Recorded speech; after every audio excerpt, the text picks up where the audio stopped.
वंदो ज्ञानानंद करी नेमि चंद गुणकन माधव वंदित विमल पद पुण्य पयो निधिनन ई विधि मंगल करन ते सब विधि मंगल होत उदंगल दूर सब तम ज्यो भानु द्योत।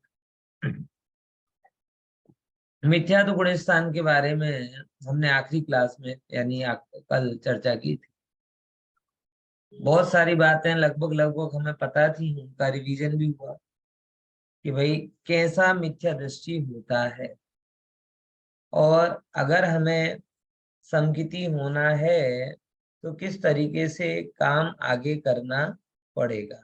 ये सब चीजें हमने मिथ्या गुणस्थान के अंतर्गत समझी थी। इन मिथ्या तो गुणस्थान में बहुत सारी चीजें और जानने लायक हैं कि भाई जगत के जीवों को ये लगता है कि मिथ्यात्व कर्म के उदय से मिथ्या दृष्टि गुणस्थान या मिथ्यात्व गुणस्थान होता है। सही है कि गलत? मिथ्यात्व के उदय से मिथ्या दृष्टि गुणस्थान होता है? क्या समझना? मिथ्यात्व के उदय से नहीं, जब जीव मिथ्यात्व रूप परिणमित होता है तब जिस कर्म का निमित्त वहां मिथ्यात्व कर्म का निमित्त बनता है। यानी दो चीजें बराबर समझनी। विपरीत परिणमन स्वभाव से नहीं। एक बात क्या बोला? विपरीत परिणमन स्वभाव से नहीं है, स्वभाव से माना जाए तो कभी अभाव नहीं।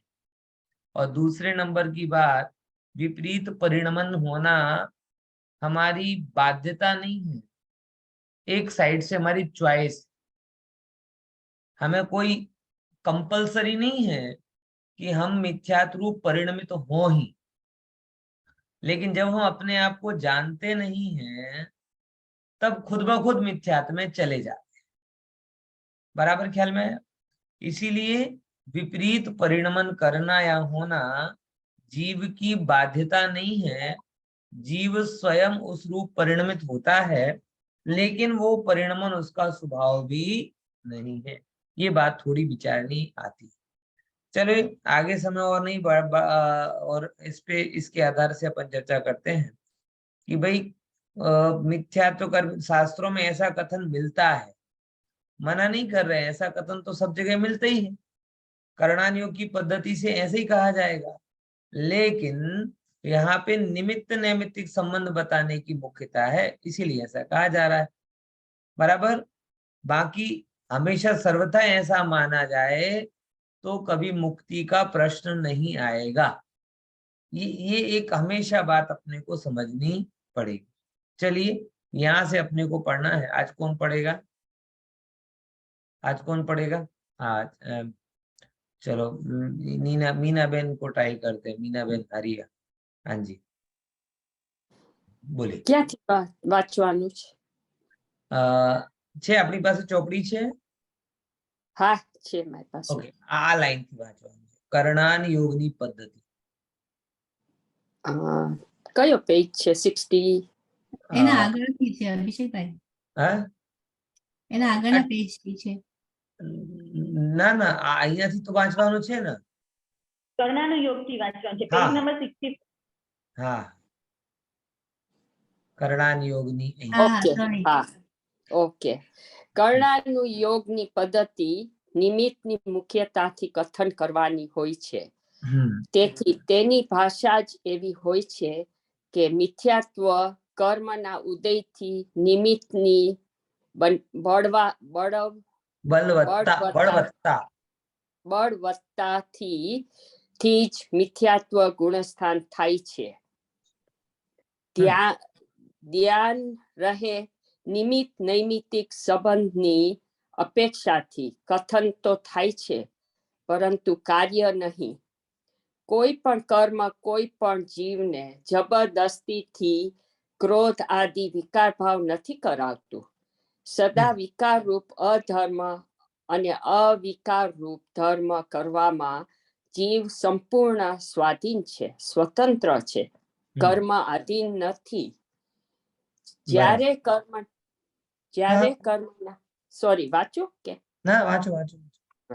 જ્યારે કર્મના ઉદયથી જીવ નીચેના ગુણસ્થાનમાં ગયો કે વિકારી થઈ ગયો એવું કથન વાંચવામાં કે સાંભળવામાં આવે તો સમજી લેવું જોઈએ કે જીવ પોતાના અનાદિકાળના કુસંસ્કારોને કારણ પુરુષાર્થહીનતાથી જ પતિત થયો છે. કર્મોએ કાંઈક નથી કર્યું, માત્ર તે કાળમાં કર્મનો ઉદય હાજર હતો એટલું જ. જ્યારે કર્મના અભાવથી વિતરાગતા વધી ગઈ, જીવને ઉપરના ગુણસ્થાનોની પ્રાપ્તિ થઈ એવું કથન મળે તો ત્યાં એ સમજવું કે જીવને સ્વભાવના આશ્રયરૂપ વિશિષ્ટ પુરુષાર્થથી નવો વિશેષ ધર્મ પ્રગટ થયો છે. જો આટલો ભેદ. સમજીએ. આ એક બહુ કોમન વાત છે જે બહુ સિમ્પલ શબ્દોમાં અહીંયા કીધેલ છે. देखो, कर्म के उदय का ज्ञान होना अलग बात है, निमित्त नैमित्तिक संबंध कहना वो भी अलग बात है, लेकिन निमित्त नैमित्तिक संबंध को कर्ता कर्म संबंध कहना वो अलग बात है.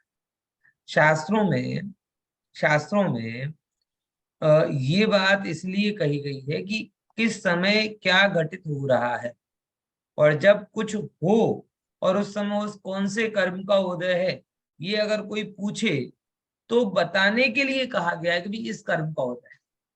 लेकिन इसका ये बिल्कुल कतई मतलब नहीं है कि कर्म का उदय आए तो जीव को विकार करना ही पड़ेगा. बराबर. इसलिए मैंने कहा है कि कर्म के उदय में विकारी होना कंपल्सन नहीं है, लेकिन अगर विकारी होगा तो कर्म का उदय कंपल्सरी. ये लाइन समझ रहे हैं आप? फिर से बोलो. कर्म के उदय में विकारी होना कंपल्सरी नहीं है, लेकिन अगर विकारी होगा तो कर्म का उदय कंपल्सरी. क्या मतलब रहा है इसके बीच में हितेन भाई? है વિકાર કરશે તો એને કર્મનો ઉદયમાં જોડાશે તો જ એને વિકાર થવાનો છે, નહીં તો વિકાર નહીં. એટલે આ તો સેકન્ડ લાઈન નો મતલબ કીધું કે વિકારી થશે ત્યારે કંપલ્સરી કર્મનો ઉદય થશે, પણ કર્મના ઉદયમાં વિકારી થાય આ કંપલ્સરી નથી. કહેવાનો મતલબ એ રહ્યો कि विकार जीवनी बाध्यता नहीं, जीवनी एकंदरे चॉइस. अनादिना संस्कार ने लईने આપણે આત્માનો સિલેક્શન કરતા નથી, આપણે કર્મનો ને પરનો ને રાગાદી ભાવોનો સિલેક્શન કરીએ છીએ. અને જ્યારે કર્મ અને રાગાદી ભાવોનો સિલેક્શન કરીએ છીએ ત્યારે કર્મનો ઉદય નિમિત્ત કહેવામાં આવે છે. ખબર પડી કે નહીં પડી? કેમ કે જો કંપલ્સરી કર્મના ઉદયમાં વિકાર કરવું પડે ત્યારે સૌથી મોટી પ્રોબ્લેમ એ આવે, મુક્તિનો માર્ગ અનંતકાલ માટે બંધ થઈ જશે. मोटामा मोटी प्रॉब्लम.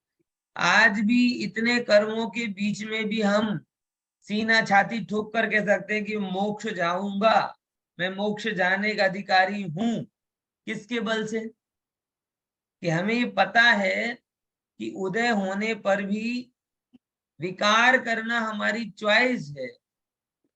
अगर करना की इच्छा हो या करना चाहते हो तो ही विकार होगा, अगर करना नहीं चाहते हो तो विकार नहीं. चॉइस. अगर वो नहीं हो तो इतने कर्मों के बीच में जीव की दाल गले क्या? विचार करो.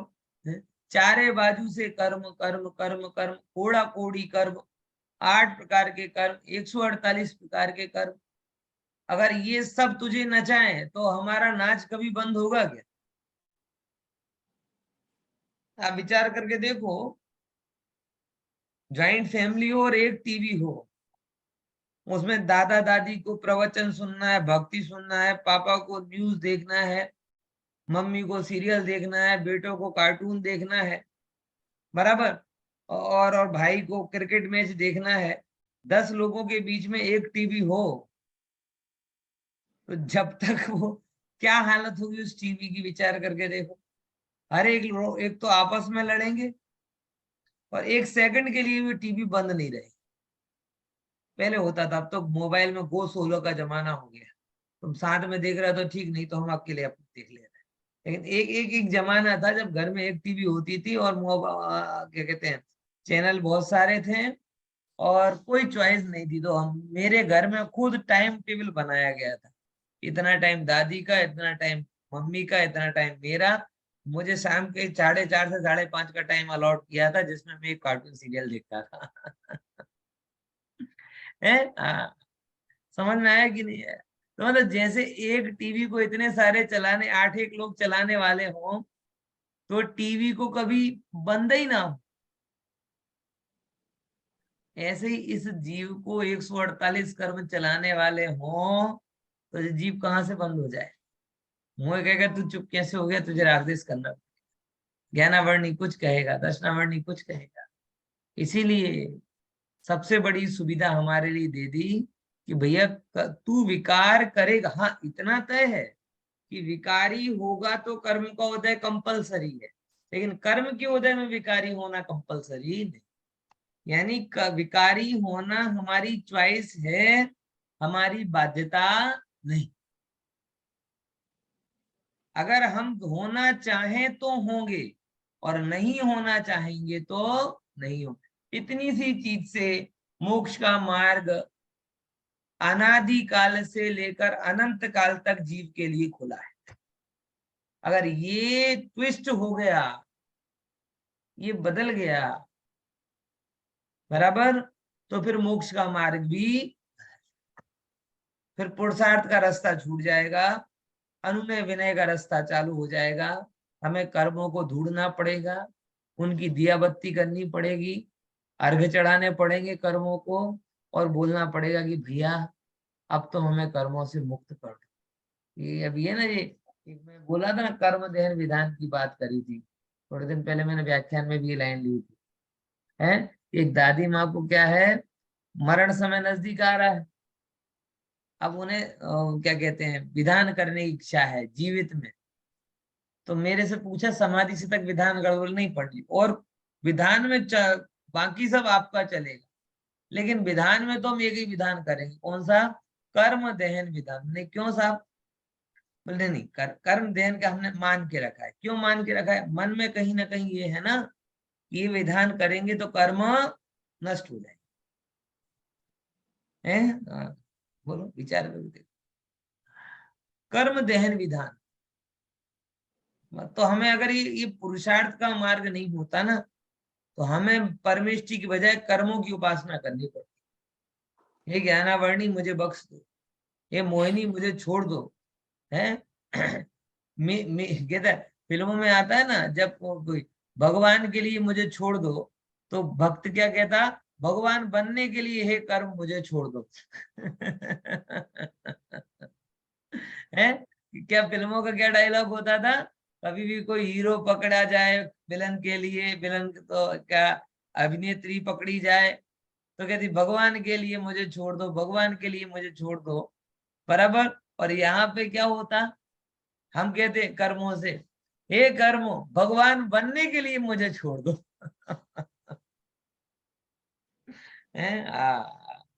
देख नहीं समझे। इसीलिए आचार्य आपको इतना नीचे नहीं बैठने देंगे। वो ये कहेंगे कि नहीं, तू चेतन होके हमारी जाति का होकर के तू जड़ के आगे भीख मांगे, तुझे शुभता नहीं। इसीलिए निमित्त नैमित्तिक तो स्वीकार किया, लेकिन कर्ता कर्मपना स्वीकार नहीं। और इतनी सी स्वीकृति में देखो गजब है, निमित्त नैमित्तिक भी ना माने तो निश्चयाभासी, और कर्ता कर्म मान ले तो व्यवहाराभासी। कर्म के उदय में जीव का विकार जरा सा भी ना माने, बराबर, तो निश्चयाभासी, और कर्म के उदय से अनिवार्य विकार मान ले तो व्यवहाराभासी। दोनों आभास में। चलिए थोड़ा आगे अपन बढ़ते हैं। अब ये मिथ्यात्व गुण स्थान में क्या क्या भेद पड़ते हैं, बहुत अच्छी बात है, समझना जरा उसे। मिथ्यात्व के 5 भेद समझते हैं, पढ़िए। મિથ્યાત્વના 5 ભેદ આ પ્રમાણે છે: એકાંત, વિપરીત, વિનય, સંશય અને અજ્ઞાન. તેની પરિભાષા: જાતિની અપેક્ષાથી જીવ આદિ 6 દ્રવ્ય અથવા સંખ્યાની અપેક્ષાથી અનંતા અનંત દ્રવ્યોમાંથી પ્રત્યેક દ્રવ્ય અનંત ધર્માત્મક હોવાથી અથવા પરસ્પર વિરોધી 2 ધર્માત્મક હોવા છતાં પણ તેને માત્ર એક ધર્માત્મક માનવું તે એકાંત મિથ્યાત્વ છે. जो જેમ समझते हुए चलते हैं। हाँ, पढ़ लीजिए, इतना पूरा पढ़ लीजिए। જેમ દ્રવ્ય નિત્ય જ છે અથવા અનિત્ય જ છે. बहुत अच्छा। एक ये 5 प्रकार के मिथ्यात्व के भेद हैं। आपने ग्रहित मिथ्यात्व, अग्रहित मिथ्यात्व पढ़ा होगा, फिर निसर्गज और अधिगमज सम्यक तो पढ़ा होगा, अलग अलग प्रकार से। यहाँ पर मिथ्यात्व के 5 प्रकार से भेद कहे।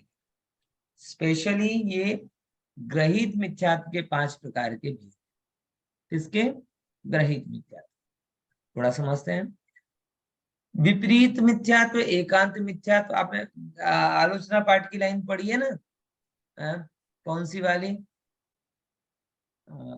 विपरीत एकांत विनय के, संशय ज्ञान पुनय के, पशु होए घोरे अगतीने, बचते नहीं जाए कहीं ने। है? कितने प्रकार के बोले? बोले 5 प्रकार के। विपरीत, एकांत, संशय, अज्ञान और पुनः। देखो विस्तार तो इसका बहुत है, यहाँ पे अपन अति संक्षेप में समझेंगे। सबसे पहले एकांत मिथ्यात्व लिया, यानी 6 द्रव्य अनंत धर्मात्मक है और इनमें विरोधी धर्मात्मक अनेक गुण धर्म पाए जाते हैं। उनमें से मात्र एक धर्म वाला मानना ये एकांत मिथ्यात्व कहलाता है। ठीक है? जैसे नित्य मान लेना अथवा अनित्य मान लेना, मात्र द्रव्य शुद्ध ही है अशुद्ध नहीं, अथवा अशुद्ध ही है शुद्ध नहीं, एक ही है अनेक नहीं, अनेक ही है एक नहीं, ऐसे करके अलग अलग प्रकार के कथन वहां कहे जाते। तो जब हम वन साइडेड विजन रखते हैं, अनदर साइड का निषेध कर देते हैं, तब वो हमारा मिथ्यात्व, वो हमारा श्रद्धांत एकांत मिथ्यात्व कहलाता। ठीक है? हाँ, चलिए आगे अगला पढ़िए। પુણ્ય તથા શરીર આદિની ક્રિયાઓથી જ મોક્ષ થઈ શકે છે એવું માનવું વિપરીત મિથ્યાત્વ છે. जो विपरीत यानी कि ये नहीं समझने कोई फैक्चुअल इंफॉर्मेशन गलत हो गई, बराबर हमने किसी का फोन नंबर गलत डाल दिया, किसी का नाम गलत ले लिया और मिथ्यात्व हो गया, विपरीत मिथ्यात्व हो गया। ऐसे विपरीत मिथ्यात्व नहीं होता।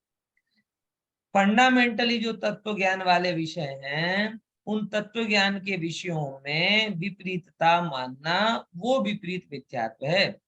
जैसे पुण्य आश्रवबंध तत्व हैं और उनको संबंध निजरा तत्व के जैसा मान लेना, ये विपरीत एकांत है। बराबर? पढ़िए आगे। બધા યથાર્થ તથા અયથાર્થ દેવશાસ્ત્ર ગુરુ આપણા માટે વંદનીય છે, તેની પૂજા ભક્તિ વિનય કરવો જોઈએ એવું માનવું તે વિનય મિથ્યાત્વ છે. जो मिथ्यात्व की सबसे ज्यादा पॉपुलर जो ब्रांच आज के समय में हो रही वो ये वाली, कौन सी? विनय मिथ्यात्व। लोग भूल ही जाते हैं कि ये भी मिथ्यात्व, ये तो ब्रॉडनेस की निशानी हो गई है। हम तो रिजिड नहीं है, हम तो ओपन माइंड, हम तो प्रैक्टिकल है। और प्रैक्टिकल होने के नाम पे क्या? सब धर्म बराबर है, सब शास्त्र बराबर है, सब गुरु बराबर है, सब ऐसा है, सब वैसा है। ऐसा कर करके सब जीवों को धर्म आदि के प्रति बस सब में समान, सब में समान।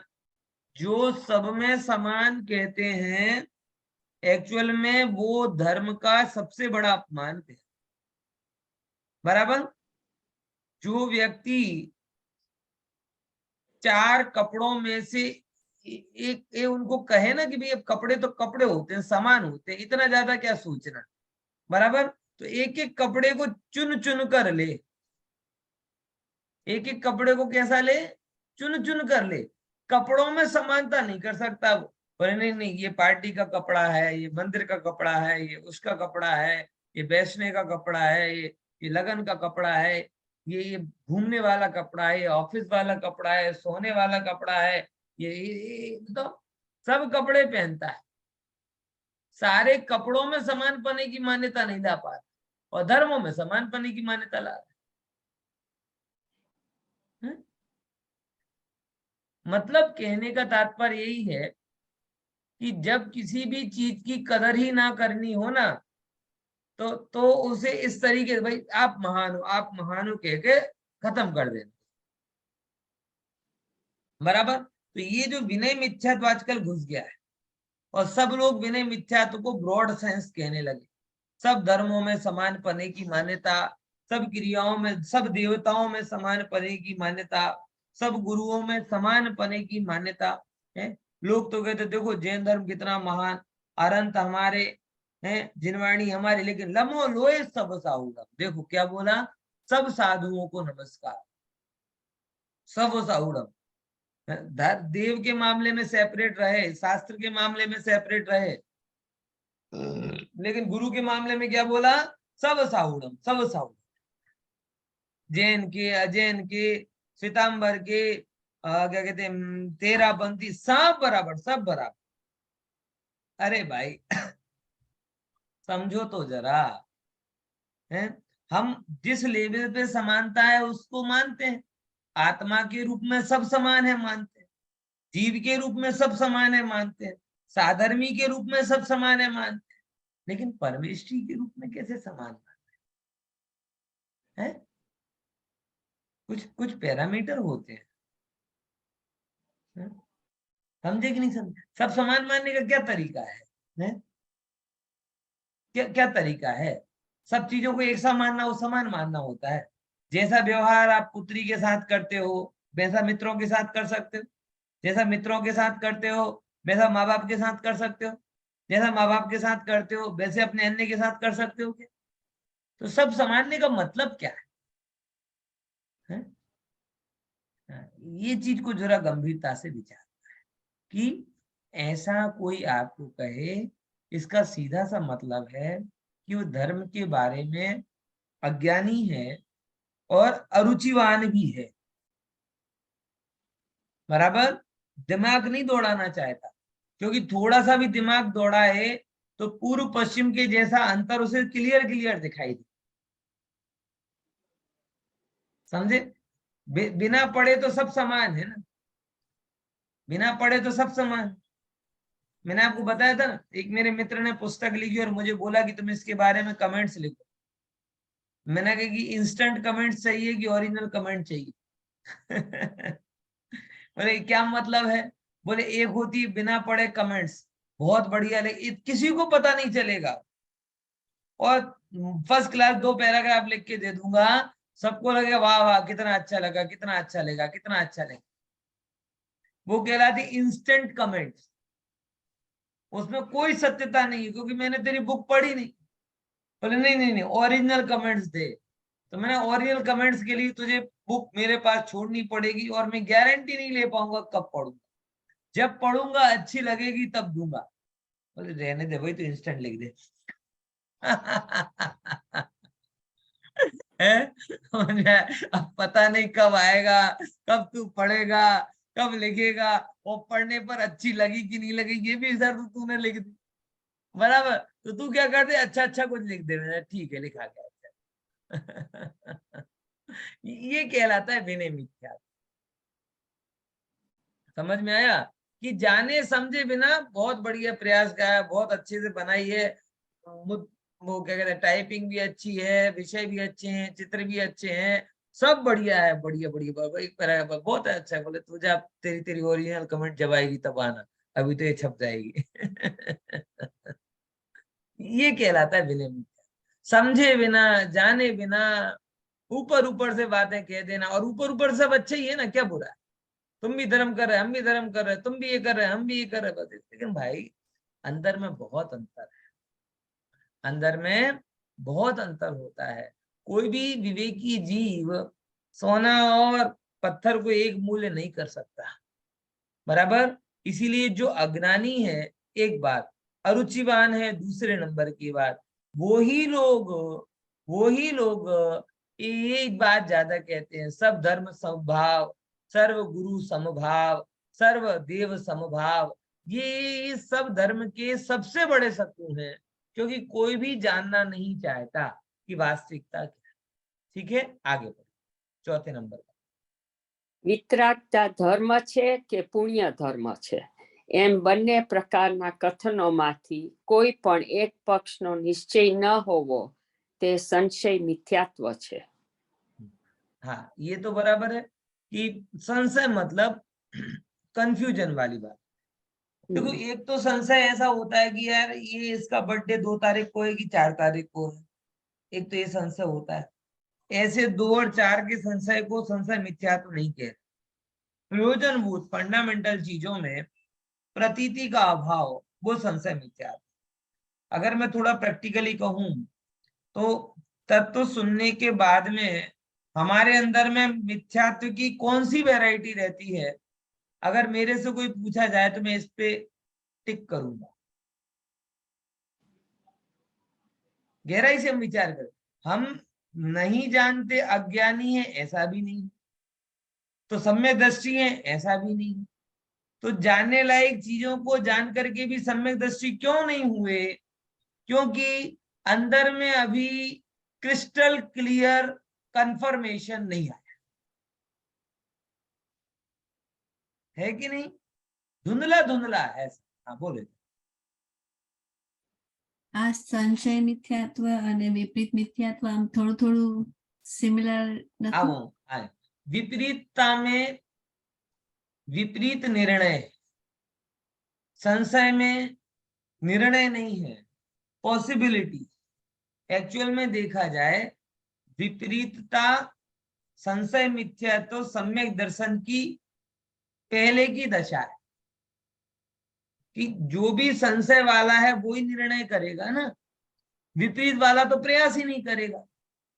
देखो ऐसे समझो, एक तो आप चीज को ढूंढ रहे हो और दूसरी चीज लेकर आ जाओ, और एक में ढूंढ रहे हो, तो जो मिली नहीं है और दूसरी चीज लेकर आ गए मतलब आपने खोज खत्म कर दी।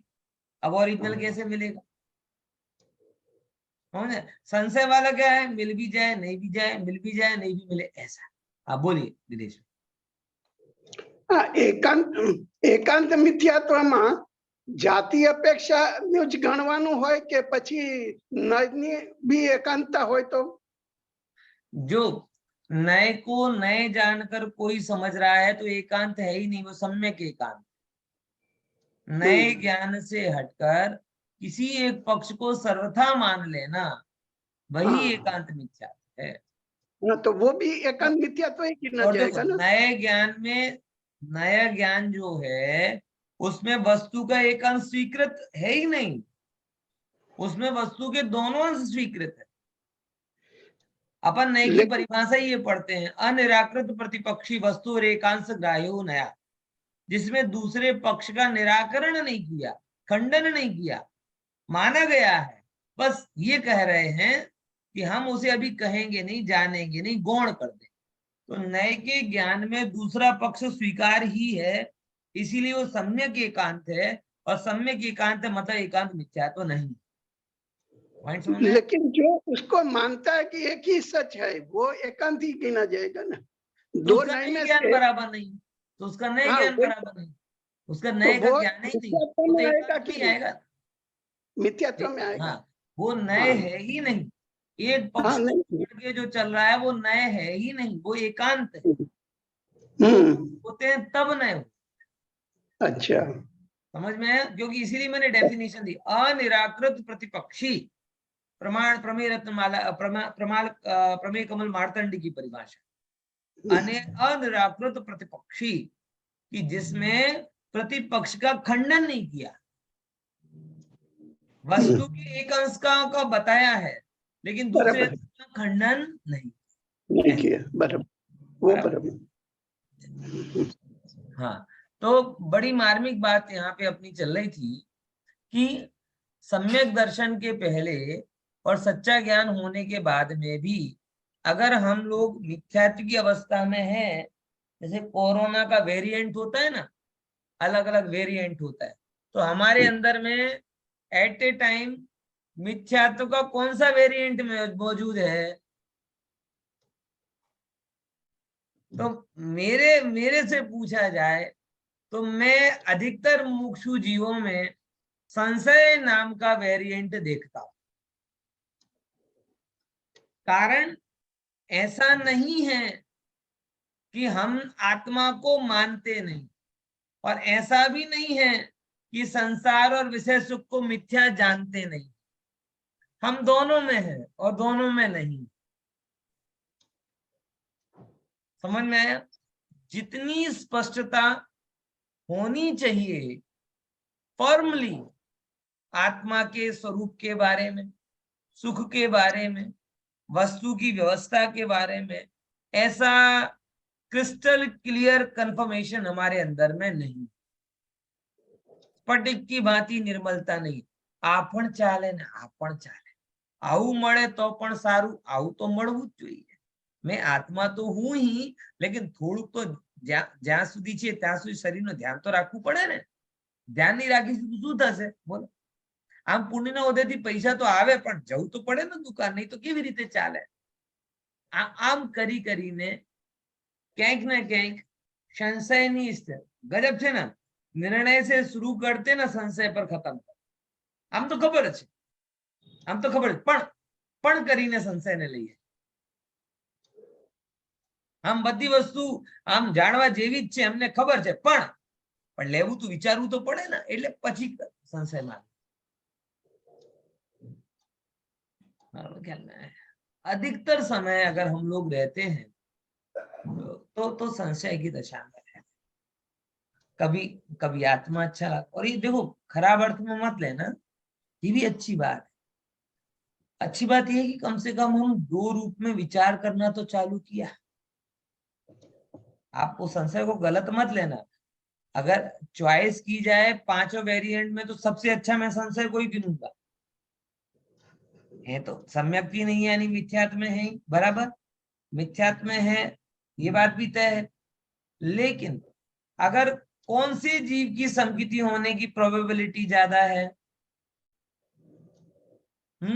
तो अगर आप देखेंगे एकांत वाला भी उल्टा निर्णय करके बैठा है, विनय वाला तो निर्णय करने के प्रति निरुत्साही हो गया, विपरीत वाले ने भी एक प्रकार का निर्णय कर लिया है, अज्ञान वाला भी जानना नहीं चाहता।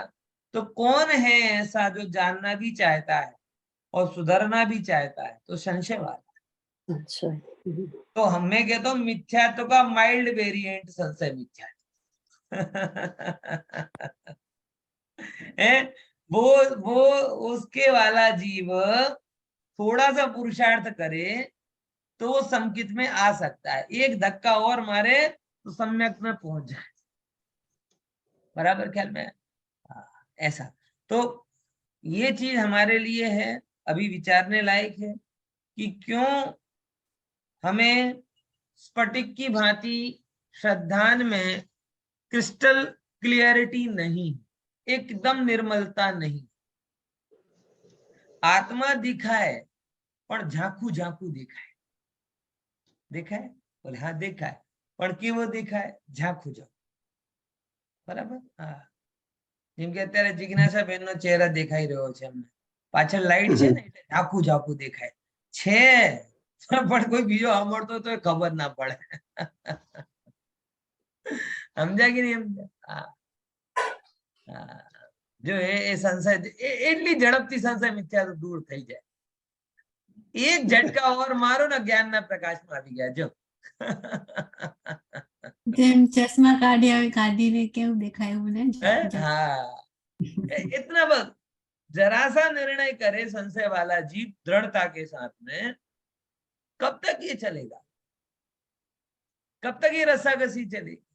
अभी तो खत्म करे तो तुरंत उसके अंदर में वो दूर हो जाए। बाकी को तो और आना पड़ेगा, इसको ज्यादा आने की जरूरत नहीं, एक स्टेज ही आगे। ठीक है ना, बराबर ख्याल में है कि नहीं? देखो ना, अब ये इनको जहाँ का दिख रहा था तो तुरंत हो गए, अब ये जिनके वीडियो बंद है उनको क्या बोले? उनको तो प्रकट करने में बड़ा समय लगेगा, हैं? पहले पहले वीडियो ऑन करेंगे, फिर एंगल सेट करेंगे, हैं? पर दिखने लायक कंडीशन में आएंगे, तब जाके दिखेंगे। हाँ, इसीलिए क्लियर सिद्ध हो गया ना कि संशय से सम्यक में जाना सरल है, विपरीतता से, एकांत से, अज्ञान से, इनसे विनय से सम्यक में आना कठिन है, लंबा है। चलिए ना आगे बढ़े। ન સ્વર્ગ છે ન નરક છે ન પાપ છે ન પુણ્ય છે, માટે ખાઓ પીઓ અને મોજ કરો, એવી માન્યતાનું નામ અજ્ઞાન મિથ્યાત્વ છે. ये भी बहुत ज्यादा पॉपुलर है, जैसे इंस्टा में फॉलोअर होते ना, ऐसे मिथ्यात्व में सबसे ज्यादा फॉलोअर इसमें मिल जाएंगे आप, ट्रेंडिंग एकदम। अरे किसने देखा स्वर्ग, किसने खाओ पियो ने मजा करो ने, है? मरी गया પછી હું થવાનું? नो रिलीजन, नो मोक्ष, नो सॉल्वेशन, नो सॉल, क्या है? बस ये देह है, यही है, और बस 5 इंद्रिय के विषय वही सुख है, और उसका साधन कौन सा है? पैसा कमाओ, बराबर। और अगले भाव में चुकाने की झंझट नहीं है, तो खूब कर्जा करो और फिर कर्जा कर करके भाग जाओ।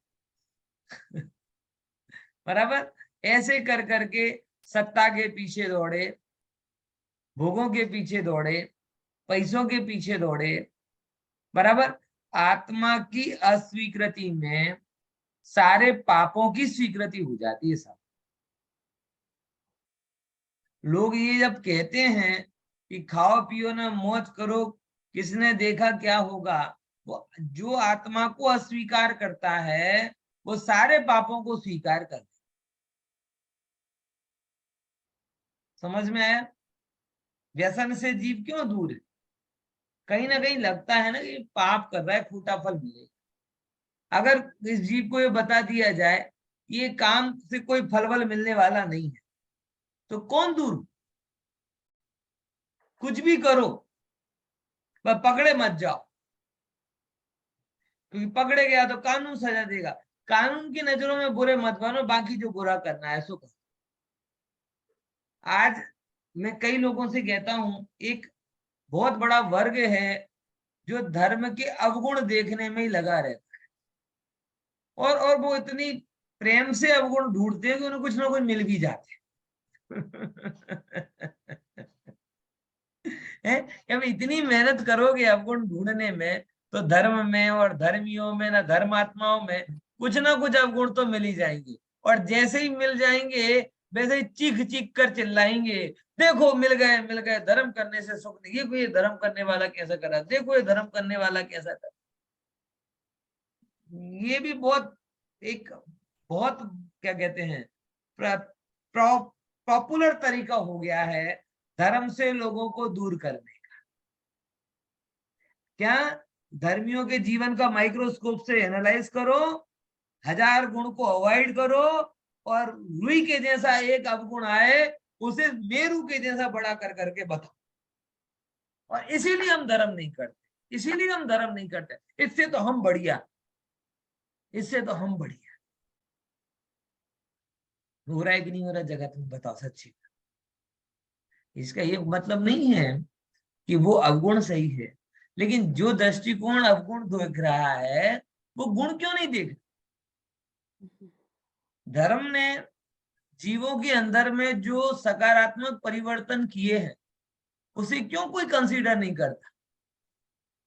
आज इतने सारे लोग जो जगत में पाप नहीं करते हैं, न्याय से काम कर रहे हैं, नीति से काम कर रहे हैं, हर कभी पढ़ने सुनने में आता है कि रिक्शा वाले रिक्शे में क्या कहते हैं 5 लाख का बैग छूट गया और उसने उसे वापस कर दिया है। ये किससे हुआ? तुम्हारे कानून से हुआ क्या? आज घर घर में जो बड़ों का सम्मान कर रहे हैं, दान कर रहे हैं, दूसरों की सेवा सहायता कर रहे हैं, ये तो भाई भोगवादी वृत्ति के कारण हो रहा है कि धर्म के संस्कारों के कारण है? आज जो जो व्यक्ति अपनी क्रोध को भी पी रहा है, भोगों की इच्छाओं को भी दबा रहा है और सहज भक्ति आनंद आदि के माध्यम से प्रसन्न रह रहा है, ये किससे हो रहा है? जो धर्म को कटघरे में करते हैं वो भौतिकता को कटघरे में क्यों नहीं लेकर आते? भौतिकता ने क्या दिया मुझे बताओ ना।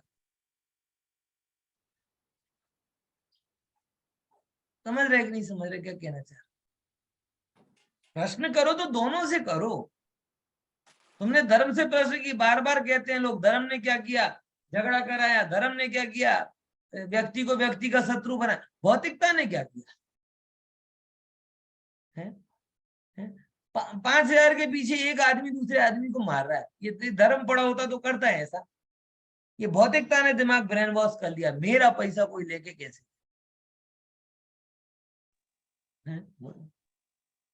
विचार रहा नहीं विचार। इसीलिए ये जो लोगों को अपना बिगाड़ करना होता है वो धर्म का स्वीकार करते हैं और ऐसे लोग तर्क ढूंढते हैं धर्म को बदनाम करने। और वो बदनामी के नाम पे क्या बोलते, देखो धर्म ने रोक लिया तो मैं तो ये हो गया वो हो गया ये हो गया। अरे भाई रोक कर भला किया। आज भौतिकवाद तो 400-500 साल से चालू हुआ और मानव 2000 साल से। अगर 2000 साल पहले ऐसा भौतिकवाद हावी हो जाता ना, इंडस्ट्रियलाइजेशन, तो आज तक पृथ्वी का तो सत्यानाश हो गया हो। 150 साल में 200 साल में जितना उसका दोहन हुआ है पृथ्वी का, उतना हजारों साल में नहीं हुआ। पता है आप, जितना जो पूरा सस्टेनेबल जो सिस्टम था वो पूरा का पूरा गड़बड़ा गया है केवल और केवल जीव की भौतिकवादी अप्रोच के कारण। एक व्यक्ति के पास 100 जोड़ी कपड़े हैं, एक व्यक्ति के पास कई कारें हैं, एक व्यक्ति के पास ऐसा, ये सब यूज कर रहा है, इतना लाएगा कहां से? कोई फैक्ट्री में वस्तुएं तो बनती नहीं है, मैन्युफैक्चरिंग होती है, क्रिएशन तो होता नहीं। तो वो सब चीजें ली जाएंगी प्रकृति से और फिर धीरे धीरे क्या होती जाएगी, उसका दुष्परिणाम दिख रहा है। बोलो। अभी आपको पता है ना शायद इंडिया में जोशी मठ है, एक बहुत बड़ा पुराना शंकराचार्य के टाइम की नगरी। शंकराचार्य के टाइम पे जो मठ स्थापित किया था, ज्योतिर्मठ, उत्तराखंड में है। इतनी ज्यादा वो डेवलपमेंट के नाम पे खाई बना दी, बांध बना दिया, टनल बना दी कि वो पूरी लैंडस्लाइडिंग, वो पूरा शहर तबाह होने को आ रहा। बोलो। साउथ अफ्रीका का जोहानसबर्ग डेड सिटी बन गया। जोहानसबर्ग शायद नाम सुना होगा आपने। हम तो क्रिकेट देखते थे ना, 2003 का वर्ल्ड कप का फाइनल हुआ था वहां। इतना बड़ा शहर है वो आज डेड सिटी हो गया। हजारों फीट खोदने पर भी पानी नहीं निकल रहा। क्यों? ये भौतिकवाद के कारण। तो धर्म ने क्या किया, जो लोग ऐसा प्रश्न करते हैं वो लोगों को पैरेलल ये प्रश्न करना चाहिए कि भौतिकता ने क्या दिया। मैं कहता हूं धर्म के पास तो अपने प्रश्नों का फिर भी जवाब होगा, लेकिन एक भौतिकवादी चित्त के पास अपने प्रश्नों का कोई जवाब नहीं, क्योंकि भौतिकता अंधी है। धर्म तो फिर भी विचार कर रहा है। परभव के लाभ को तो छोड़ो, इस भव में भी जगत के लिए और व्यक्ति के अंदर के लिए, परिवार के लिए, शरीर के लिए जितना उपकारी धर्म है, भौतिकता बिल्कुल भी नहीं। ये समझना लाइन क्या बोल रहा हूं। परभव की बात नहीं कर रहे, बिल्कुल लॉजिकल जो दिख रहा है उसी की बात कर रहे हैं। बना ये सब भौतिकवादी लोग यही कहेंगे, किसने देखा स्वर्ग, किसने देखा नरक है, यहाँ का तो समझ नहीं रहा स्वर्ग नरक की बात। ठीक है, हम स्वर्ग नरक की बात नहीं कर रहे, हम इसी भाव की बात कर रहे हैं, पूरी लॉजिकल बात कर। धर्म ने देश के लिए जितना अच्छा किया, कि जितने दान दिए देश के लिए, जो टैक्स प्रॉपर दे रहे हैं, जो भी कर रहे हैं वो किससे कर रहे हैं, कुछ ना कुछ अच्छे भाव से कर रहे हैं। भौतिक बात तो कहता क्यों दान दे रहे हो, बढ़िया वर्ल्ड टूर करके आ जाओ, हैं? समझे कि नहीं समझे? ऐसा देश के लिए, परिवार के लिए, जो एक फैमिली वैल्यूज बनी हुई है, किसके कारण, भौतिकता के कारण, उन्हें तो तबाह करने में कोई कसर नहीं छोड़ी। अगर आज भी व्यक्ति अपने परिवार के साथ संतुष्ट होकर का जीवन जी रहा है तो भौतिकता के कारण नहीं, धर्म के कारण। गजब है, सुख सुविधाओं की क्या बात करें, पहले इतनी विपन्नता में भी परिवार एक साथ होता था धर्म के कारण। आज प्रबल संपन्नता है तो बेटा अलग है, बेटी अलग है, पति अलग चल रहा, ना पत्नी अलग चल। भौतिकता ने तोड़ा है, जुड़ा नहीं। बोलिए। ભૌતિકતા એટલે મટીરિયલિસ્ટિક रियलिस्टिक है कुछ। हाँ बराबर। बहुत देर से प्रश्न किया, आधा प्रवचन हो गया। તમારો ફ્લો તૂટી જાય बराबर। तो पॉइंट समझ में आया ना? तो ये परिवार के लिए, शरीर के लिए विचार कर। लोग धर्म का विरोधी भी कहते हैं, लेकिन जो भोग लिप्सा जगी है, खाने पीने घूमने फिरने, शरीर बिगड़ किससे रहा है बताओ? आज अपन जैसे लोगों की बात करें कि मॉल न्यूट्रिशन से परेशानी कि ओवर न्यूट्रिशन से परेशानी ओवर न्यूट्रिशन है? ये खा यहाँ गए तो खा लिया, वो खा लिया, इनसे सब गड़बड़ी हो रही है। अर्थशास्त्र देखो, कहेंगे साहब भौतिक मेटलिस्टिक अप्रोच ने कमाई के रास्ते खोल दिए, कमाई के तो एक खोला और जाने के हजारों रास्ते खोल दिए। समझ में? ये मोबाइल है बराबर ना, 24 घंटे इसमें कमाई चलती रहती है। कमाई तो मतलब है ना, अगर आप अपने बैंक की वो देखोगे ना तो आपको पता चल जाएगा। इनकम का होती है एक एंट्री और एक्सपेंडिचर की कितनी एंट्री होती, पासबुक होती है ना, पासबुक मोबाइल में बैंक की पासबुक होती है बराबर। पैसे आने की ग्रीन लाइन होती है एक, और जाने की कितनी होती है, इसका पेमेंट, उसका पेमेंट, इसकी शॉपिंग, सब ऑनलाइन हो रहा है। बोलो, तो आप कह रहे हो कि भौतिकता ने ज्यादा कमा के दिया तो खर्च भी ज्यादा कराया है? समझे कि नहीं समझे? इसीलिए जो भी चीज है थोड़ी अलग विचार है, लेकिन आप सोचना कि जगत के लोगों को धर्म की सख्त जरूरत है। हाँ, लेकिन वो वाला धर्म नहीं, एक्ट ऑफ गॉड वाला। एक्ट ऑफ गॉड वाला धर्म नहीं चाहिए, वो तो धर्म के नाम पर कलंक है। वस्तु स्वातंत्र का धर्म चाहिए, निर्लोभता का धर्म चाहिए, संतोष का धर्म चाहिए, शांति का धर्म चाहिए, क्षमा मार्दव आदि वाला धर्म चाहिए, 10 लक्षण धर्म चाहिए, रत्नत्रय धर्म चाहिए। ऐसा धर्म जगत का उद्धार करेगा। एक्ट ऑफ गॉड के नाम पे मैंने तेरे ही भरोसे पारसनाथ भंवर में नैया डाल दी, ये वाला धर्म तो डुबाने वाला है, और धर्म का ये स्वरूप भी अब डूबने वाला है। अब समझदार व्यक्ति इसे धर्म नहीं मानेंगे बराबर। अब जो वास्तविक धर्म है, तार्किक धर्म की व्याख्या है, जैन धर्म जो कहता है, उस चीज का समझने का दौर आ गया है। लोग समझ रहे हैं, बड़े आनंद की बात है। और जैसे जैसे और समझदार होंगे, सारा जगत जैन बनेगा, और ऐसा ही धर्म वहां पे समझ में आएगा। ख्याल में आया? तो ना स्वर्ग ना नरक, ऐसी सब मान्यता, खाओ पियो मौज करो, इसकी मान्यता का नाम अज्ञान मिथ्यात्व है बराबर ना। इस प्रकार से अपन ने आज की चर्चा पूरी की। विशेष अपन बाद में